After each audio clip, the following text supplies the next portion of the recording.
Hello everyone, class 12th. So today we are going to discuss about in situ conservation. In situ conservation means on-site conservation. It means that the protection and conservation of the whole ecosystem, ठीक है, and its biodiversity at all the level in order to protect the threatened species. ठीक है, तो यानी कि इसमें हम क्या करेंगे, आपका जो थ्रेटेंड स्पीसीज़ हैं, आपका जो थ्रेट आपका फेस कर रही हैं आपका, उनको हम उनके ही इकोसिस्टम में और उनकी बायोडाइवर्सिटी में ही, इकोसिस्टम उसकी पूरी बायोडाइवर्सिटी को क्या करेंगे, आपका प्रोटेक्ट करेंगे, आपका स्पेशली आपका थ्रेटेंड स्पीसीज़ को करेंगे आपका, यानी कि ऑन साइट कहने का मतलब है उनके नेचुरल हैबिटेट में. How it is not economically feasible to conserve all the biological wealth at all the existing ecosystem methods use in the in situ conservation are. तो मेनली क्या होता है आपका इन सीटू कंजर्वेशन में आपकी जो मेथड्स यूज होती हैं अब उनके बारे में डिस्कस कर लेते हैं. सबसे पहली जो मेथड है आपकी वो है आपका बायोडाइवर्सिटी हॉट स्पॉट. ठीक है, तो देखो क्या होता है आपका, अभी तक 34 आपके हॉट स्पॉट क्या हैं, आपके एरिया हैं आपके पूरे वर्ल्ड में. ठीक है, बायोडाइवर्सिटी के. ठीक है, अब देखो इनके ये होते क्या है आपका, यानी कि जहाँ पर को आपका बहुत ज़्यादा आपका बायोडाइवर्सिटी पाई जाती है आपका, ठीक है, उसको आपका बायोडाइवर्सिटी हॉट स्पॉट में क्या कर दिया जाता है, आपका रख दिया जाता है आपका. There is an approach for in situ method of the conservation. Eminent conservatives have identified certain region for the maximum protection. These regions are called the biodiversity hot spot. तो वो कह रहा है कि आपका जो आपके कंजर्वेशनिस्ट हैं आपके, उन्होंने आपके आइडेंटिफाई किए हैं कुछ ऐसे रीज़न जहाँ पर को आपका मैक्सिमम प्रोटेक्शन चाहिए आपके. और उन मैक्सिमम प्रोटेक्शन कहने का मतलब है जहाँ जो आपका बायोडाइवर्सिटी से बहुत ज़्यादा रिच एरिया है आपका, उनको हॉट स्पॉट बोला जाता है आपका, तो इनको बायोडाइवर्सिटी हॉट स्पॉट्स बोल दिया जाता है आपका. And next point is that there are the region which with very high level of the species richness. मैंने आपको पहले ही बताया था कि इन एरियाज में आपका बहुत ज़्यादा आपका स्पीसीज रिचनेस होती है. High degree of the endemism, यानी कि स्पेसिफिक कन्फाइंड. एंडेमिज्म कहने का मतलब होता है आपका एंडेमिक स्पीसीज वो स्पीसीज होती हैं जो आपका एक पर्टिकुलर रीजन में ही पाई जाती हैं, उसके अलावा वो किसी और रीजन में नहीं पाई जाती है. जैसे अगर हम फर्न की बात करें तो फर्न आप देखेंगे कि लोहाघाट वाले एरिया में पाया जाता है, लेकिन अगर बाहर को चले जाओ तो फर्न पाया जाना क्या होने लग जाता है, आपका बंद हो जाता है. यानी कि एंडेमिक स्पीसीज कहने का मतलब है कि the species which are confined और found only in a particular region and not found anywhere else. ठीक है, and accelerated habitat loss. Initially 25 biodiversity hotspots were identified. Now there are the 34 hotspot all over the world. तो अब आपके 34 hotspot आपके हैं. तो इसमें इंडिया के भी हॉटस्पॉट हैं आपके, उसमें आपका वेस्टर्न घाट है, आपका श्रीलंका है, आपका Indo Verma and eastern Himalaya है. तो आप देख सकते हैं कि आपको 1 2 3 4 तो आपके इंडिया के आपके हॉट स्पॉट आपके इसमें इन्वॉल्व हैं. If all the biodiversity hot spot are put together they cover less than 2% of the earth land area but harbour the extremely high diversity. On going mass extinction could be reduced by 30% through the strict protection of this hot spot. तो वो क्या कह रहा है आपका, अगर इन areas को इनका एरिया की वाइज देखा जाए तो ये आपके पूरे वर्ल्ड का केवल 2% ही आपका एरिया अर्थ सरफेस कवर करते हैं, लेकिन इनमें जो डाइवर्सिटी होती है आपकी वो बहुत ज़्यादा होती है आपकी. On going mass extinctions could be reduced. जो आपका मास एक्सटिंक्शन आपका चल रहा है आपका, उसको रिड्यूस किया जा सकता है आपका 30% तक उसको कम किया जा सकता है अगर इस एरिया की जो बायोडाइवर्सिटी है उसको क्या कर लिया जाए, आपका प्रोटेक्ट कर लिया जाए by through the strict protection of these hot spots. Now next point, protected areas. अब प्रोटेक्टेड एरियाज की बात कर लेते हैं आपके. These are the specially dedicated areas for the protection and the maintenance of the ecologically unique and the biodiversity rich region. Protected areas are classified as, the first is the national park. जो national parks होते हैं उसमें क्या होता है आपका जो एक नेचुरल एरिया होता है उसके चारों ओर आपका बाउंड्री बना दी जाती है. ठीक है, और उसमें आपका ह्यूमन एक्टिविटीज़ को क्या कर दिया जाता है, आपका स्टॉप कर दिया जाता है, रेस्ट्रिक्ट कर दिया जाता है. तो नेशनल पार्क से देख लेते हैं आपका. These are the government maintained areas. 19 in India. अब इनके नंबर 1 करके आपका 110 प्लस हो चुके हैं आपके. Reserved for the betterment of the wild life and where activities such as the cultivation, grazing, forestry and habitat manipulation are not allowed. तो मैंने बोला था ह्यूमन एक्टिविटीज़ में यहाँ पर एक्सट्रिक्ट कर दी जाती हैं आपकी. कल्टीवेशन नहीं किया जा सकता, आपका ग्रेजिंग नहीं करवाई जा सकती आपकी एनिमल्स की, फॉरेस्ट्री नहीं कराई जाती, पेड़ों को काटा नहीं जा सकता है, habitat manipulation are not allowed. तो ये सारी चीज़ें आपकी अलाउड नहीं होती हैं आपकी. The first national park was established in India in 1936. जो आपका इंडिया में सबसे पहला जो आपका नेशनल पार्क था वो था आपका 1936 में आपका इस्टेब्लिश किया गया था, जिसको आपका हेली नेशनल पार्क भी बोला जाता है आपका. ठीक है, it is the Hailey national park. Next आपका wild life sanctuaries. They are the tract of the land with और without lake where wild animals fauna can take refuge without being hunted. ठीक है, तो यह भी आपके एक नेचुरल एरिया ही होता है आपका. ठीक, विद एंड विदाउट लेक, जिसमें आपका लेक हो भी सकता है और नहीं भी हो सकता है आपका, जिसमें आपका वाइल्ड फौना और फ्लोरा क्या करता है आपका, सर्वाइव करता है आपका, विदाउट हंटिंग, यानी कि आपका एनिमल की आपकी हंटिंग नहीं होती है आपकी। There number is 448 in India. Other activities like the collection of the forest, यानी कि जो आपकी वाइल्ड लाइफ सेंचुरीज होती हैं आपकी, इनमें आपका मिनिमम आपका ह्यूमन एक्टिविटी अलाउ की जाती है। जैसे आपका collection of the forest product हो गया आपका, जैसे फॉरेस्ट प्रोडक्ट का कलेक्शन हम कर सकते हैं, घास वगैरह का कलेक्शन कर सकते हैं। हार्वेस्टिंग ऑफ द टिम्बर ये की जा सकती है आपकी। प्राइवेट ऑनरशिप भी इसमें दी जाती है आपकी, प्राइवेट कंपनीज को। टिलिंग ऑफ लैंड भी हो सकता है आपका, आर अलाउड हेयर। यहाँ पर कोई ये आपका ह्यूमन एक्टिविटीज़ आपकी थोड़ी बहुत क्या रहती हैं आपकी, अलाउड रहती हैं, लेकिन नेशनल पार्क्स में वो टोटली क्या होती हैं आपकी, बैन होती है। अब बात कर लेते हैं आपके बायोस्फीयर रिजर्व्स की, ठीक है। बायोस्फीयर रिजर्व्स आपका थर्ड कैटेगरी आती है आपकी प्रोटेक्टेड एरियाज में। तो बायोस्फीयर रिजर्व में क्या है आपका, these are the large tract of the protected land with the multiple use of the preserving the genetic diversity of the ecosystem by protecting wild life, traditional life styles of the tribes and varied plant and the animal genetic resources. They have been set up under MAB, ठीक है, man and the biosphere programme of the UNESCO. There are 14 biosphere reserves in India. A biosphere reserve consist of the 3 zone as zone in transition zone, buffer zone and the central zone. जो आपका central zone होता है, central zone में आपका human activities totally क्या होती हैं आपकी, बैन होती हैं आपकी। यहाँ पर को आपका परमिशन से ही आप जा सकते हैं। उसके बाद आपका एक बफर एरिया आता है आपका जिसमें आपका लिटिल बिट आपकी क्या होती है, आपकी ह्यूमन एक्टिविटीज़ क्या होती हैं आपकी अलाउड होती है। लेकिन जो आपका ट्रांजिशन जोन होता है, इसमें आपका ह्यूमन सेटलमेंट होता है आपका, ठीक है। तो ये हो गया आपका, आपके 14 है आपके बायोस्फीयर रिजर्व, जिनके नंबर बढ़ करके अब आपके 18 हो चुके हैं आपके बायोस्फीयर रिजर्व्स के, ठीक है। और ये आपका MAB के अंडर काम करते हैं, जो यूनेस्को के द्वारा, यूनेस्को के थ्रू आपका चलाया जाता है आपका। इसमें आपका देखो, जो आपका ये ह्यूमन सेटलमेंट है, ये ट्राइब्स के लिए होता है आपका। ट्राइबल यहाँ पर को अपनी लाइफ क्या करते हैं आपका, सर्वाइव करते हैं। उनकी लाइफ को कहीं से भी आपका छेड़ा नहीं जाता। उनकी लाइफ को आपका जो उनका ट्रेडिशनल लाइफ स्टाइल है, उसको क्या किया जाता है आपका, प्रोटेक्ट किया जाता है, क्योंकि ये भी हमारे इकोसिस्टम के एक पार्ट होते हैं। Now coming to the next point, note MAB programme. MAB programme के बारे में देख लेते हैं। Man and the biosphere programme is an international biological programme of the UNESCO. ये आपका इंटरनेशनल है, जो आपका 1971 में आपका स्टार्ट किया गया था, but introduce in India in 1986। लेकिन इंडिया में आपका 1986 में आपका, यानी कि 7 ईयर्स कब, कितने आपका 71 में स्टार्ट हो गया। इंडिया में आपका 1986 में, यानी कि 15 साल के बाद ही आपका स्टार्ट किया गया। MAB यानी कि ma'am has studied human environment, impact of the human interference and the pollution on biotic and the abiotic environments and the conservation strategies for the present as well as for the future। अब आपका आता है आपका sacred groups, ठीक है। sacred groups क्या होते हैं आपके, these are the small groups of the forest with special religious importance। यानी कि sacred group यानी कि पवित्र ग्रुप्स, यानी कि आपके कुछ आपके रिलीजियस आपका क्या होता है, आपका फेथ होता है, जिसकी वजह से इन जो आपके फॉरेस्ट होते हैं आपके, वहाँ पर को कहीं ना कहीं इनको क्या मिल जाता है आपका, प्रोटेक्शन मिल जाता है।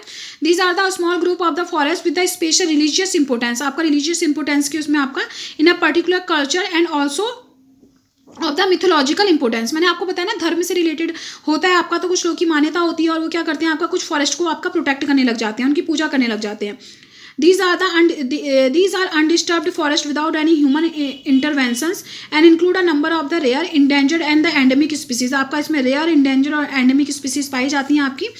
रेयर कहने का मतलब है कि जो बहुत कम पाई जाती है। इंडेंजर्ड कहने का मतलब है कि जो आपका एक्सटिंक्शन के कगार पे पहुंच चुकी हैं। एंडेमिक कहने का मतलब है कि जो एक पर्टिकुलर एरिया में पाई जाती हैं, उसके अलावा जो कहीं नहीं पाई जाती हैं आपकी। Sacred groups are found in the Khasi and Jaintia hills in the Meghalaya, Aravalli hills of the Rajasthan, western Ghat regions of Karnataka and Maharashtra and the Sarguja, Chanda and Bastar areas of the Madhya Pradesh. तो ये सारे के सारे आपके सैक्रेड ग्रुप्स हैं, यानी कि इन लोगों का यहाँ पर पाए जाने वाली जो ट्राइब्स होती हैं, जो लोग होते हैं, उनकी मान्यता होती है कि वो उनकी पूजा करते हैं, इनको प्रोटेक्ट करते हैं। तो इस तरह से आपका रिलीजियस बेस से भी क्या होता है, आपका बायोडाइवर्सिटी को क्या हो जाता है, आपका प्रोटेक्शन मिल जाता है आपका। These are protected by the native people as a part of the cultural tradition, जो मैंने आपको अभी बताया। In Meghalaya the sacred groups are the last refuge for a large number of the rate and the treated plants. आपका उसमें बहुत ज़्यादा आपका ट्रीटेड और आपके कैसे आपके क्या है, आपके रेयर प्लांट्स आपके प्रेजेंट है। अब आता है आपका रमसर साइट्स के बारे में। अब देखो ये क्या होते हैं आपके, these are the wetlands designated as the internationally important under the conservation of the wetlands held at the Ramsar Iran in 1971, ठीक है, for the conservation and wide use of the wetland. तो ये आपका इंटरनेशनली इंपोर्टेंट के areas होते हैं, जिनको आपका क्या कर दिया जाता है, आपका प्रोटेक्ट कर दिया जाता है। This known as the Ramsar conservation convention. इसलिए ये आपका रामसर जो आपका ईरान है वहाँ पर को इसका क्या किया गया था, आपका इन वेटलैंड को हेल्प किया गया था, आपका इनका कन्वेंशन किया गया था आपका इन वेटलैंड के ऊपर, ठीक है। तो इनको इसीलिए इनको आपका रामसर कन्वेंशन भी बोला जाता है आपका इसको।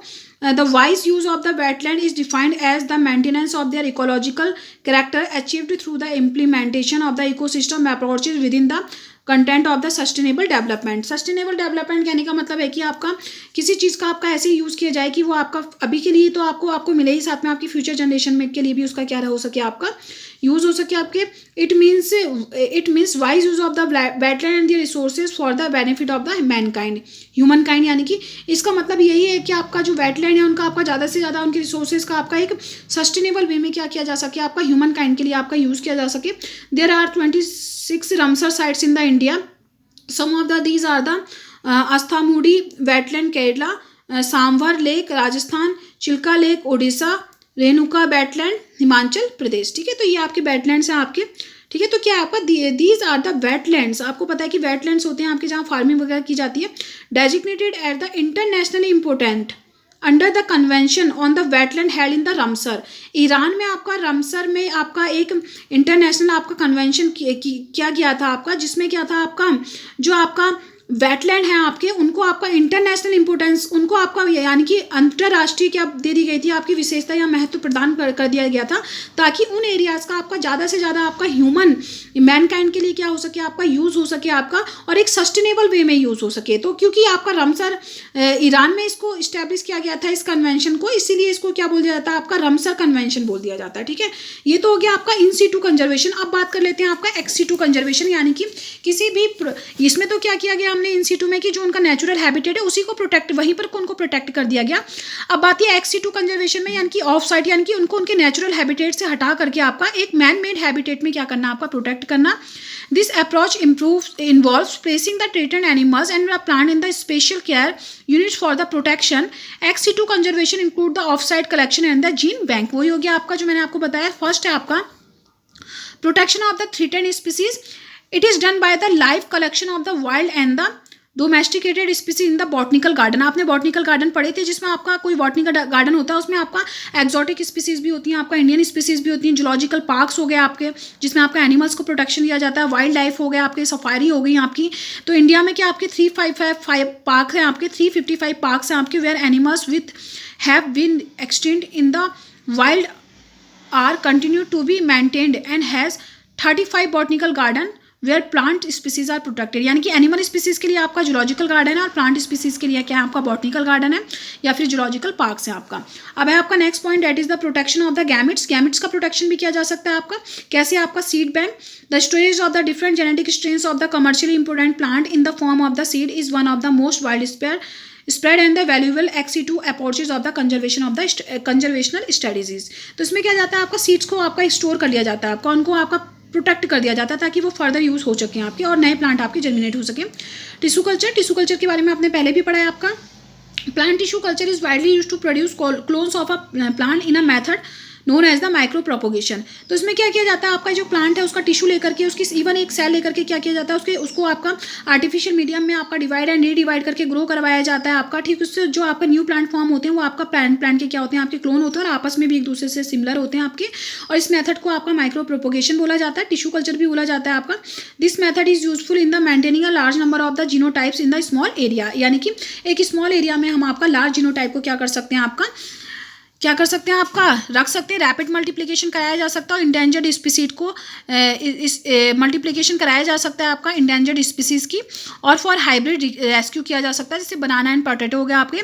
क्रायो प्रिजर्वेशन मैंने आपको बताया था कि बहुत ही लेस टेम्परेचर पे आपका क्या किया जाता है, आपका प्रोटेक्ट किया जाएगा आपका। It is the method of in vitro conservation in liquid N2। Liquid nitrogen में आपका -196 डिग्री सेल्सियस, मैंने आपको बोला था आपका लो टेम्परेचर, माइनस से भी नीचे में आपका टेम्परेचर जाता है, 0 से भी नीचे टेम्परेचर में आपका, यानी कि 130 डिग्री फॉरेनहाइट में क्या किया जाता है, आपका फ्रीज करवा दिया जाता है किसको, आपका वेजिटेटिव प्रोपेग्यूल्स को, क्रॉप के, ठीक है। फिर उनको आपका फर्दर क्या किया जा सकता है, आपका यूज़ किया जा सकता है। अब इसके बाद आता है आपका इंटरनेशनल इनिशिएटिव्स। इंटरनेशनल इनिशिएटिव देख लेते हैं क्या क्या है आपका। Biodiversity conservation is the collective responsibility of the all the Nations. Obviously पूरे वर्ल्ड की बात है आपका बायोडाइवर्सिटी को आपका प्रोटेक्ट करना, केवल एक पर्टिकुलर आपकी कंट्री की नहीं है, क्योंकि अगर कहीं भी आपका बायोडाइवर्सिटी का लॉस होता है तो इम्पैक्ट आपके पूरे वर्ल्ड के लोगों के ऊपर पड़ेगा आपका।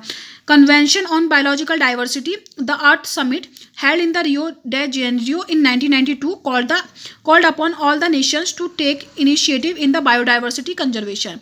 तो ये आपका सबसे पहले जो समिट किया गया था आपका अर्थ समिट, वो आपका 1992 में किया गया था आपका रियो डे जेनेरियो में किया गया था आपका, जिसमें आपके पूरे वर्ल्ड से नेशंस को क्या किया गया था आपका इनवाइट किया गया था, किसके लिए आपका उनको पार्टिसिपेट करने के लिए, आपका इनिशिएटिव होने के लिए, किसके लिए आपका बायोडाइवर्सिटी कंजर्वेशन के लिए आपका। In a follow-up World Summit on the Sustainable Development was held in 2002 in the Johannesburg, ठीक है, जोहान्सबर्ग, ठीक है, साउथ अफ्रीका में हुआ था आपका, जोहान्सबर्ग में, अफ्रीका में। In this 190 countries made commitment to significantly reduce the current rate of the biodiversity loss at the global, national and the local level by 2010। तो आपका जो आपका किस में किया गया था आपका 2002 में किया गया था आपका, उसमें 119 कंट्रीज़ में अपना पार्टिसिपेट किया था और उन्होंने कमिटमेंट दिया था कि वो आपका 2010 तक जो आपका बायोडाइवर्सिटी का जो लॉस हो रहा है आपका ग्लोबल लेवल पे आपका, उसको क्या करेंगे आपका रिड्यूस करेंगे, लोकल लेवल पे भी करेंगे और आपका ग्लोबल या रीजनल लेवल पे भी इसको रिड्यूस करेंगे। इन 2012 10 के बाद आपका जो था उसके बाद 2012 में आपका दोबारा से ये आपका कॉन्फ्रेंस हुई थी आपका, United Nation conference on the sustainable development was again held at the Rio and is called Rio +20। इसको रियो 20+20 बोला क्योंकि 2000 के बाद हुआ था आपका, और रियो अर्थ समिट 2012 भी इसको बोला जाता है। तो ये आपका इंटरनेशनल अप्रोच है आपके किसको आपका बायोडाइवर्सिटी को क्या करने के लिए, आपका प्रोटेक्ट करने के लिए। तो ये आज हमारा चैप्टर क्या हो गया आपका कंप्लीट हो गया। ये सारी चीज़ें आपने पहले भी पढ़ी है, मेन आपका इंटरनेशनल इनिशिएटिव्स था, इसके बारे में आप देख लीजिएगा कि पहला कब हुआ था आपका, सेकंड कब हुआ आपका, थर्ड कब हुआ, क्या आपका कमिटमेंट क्या गया, कितनी कंट्रीज़ ने आपका पार्टिसिपेट किया, ये पॉइंट आपका इंपॉर्टेंट है। Okay, in the next video we will discuss about the new chapter. Okay.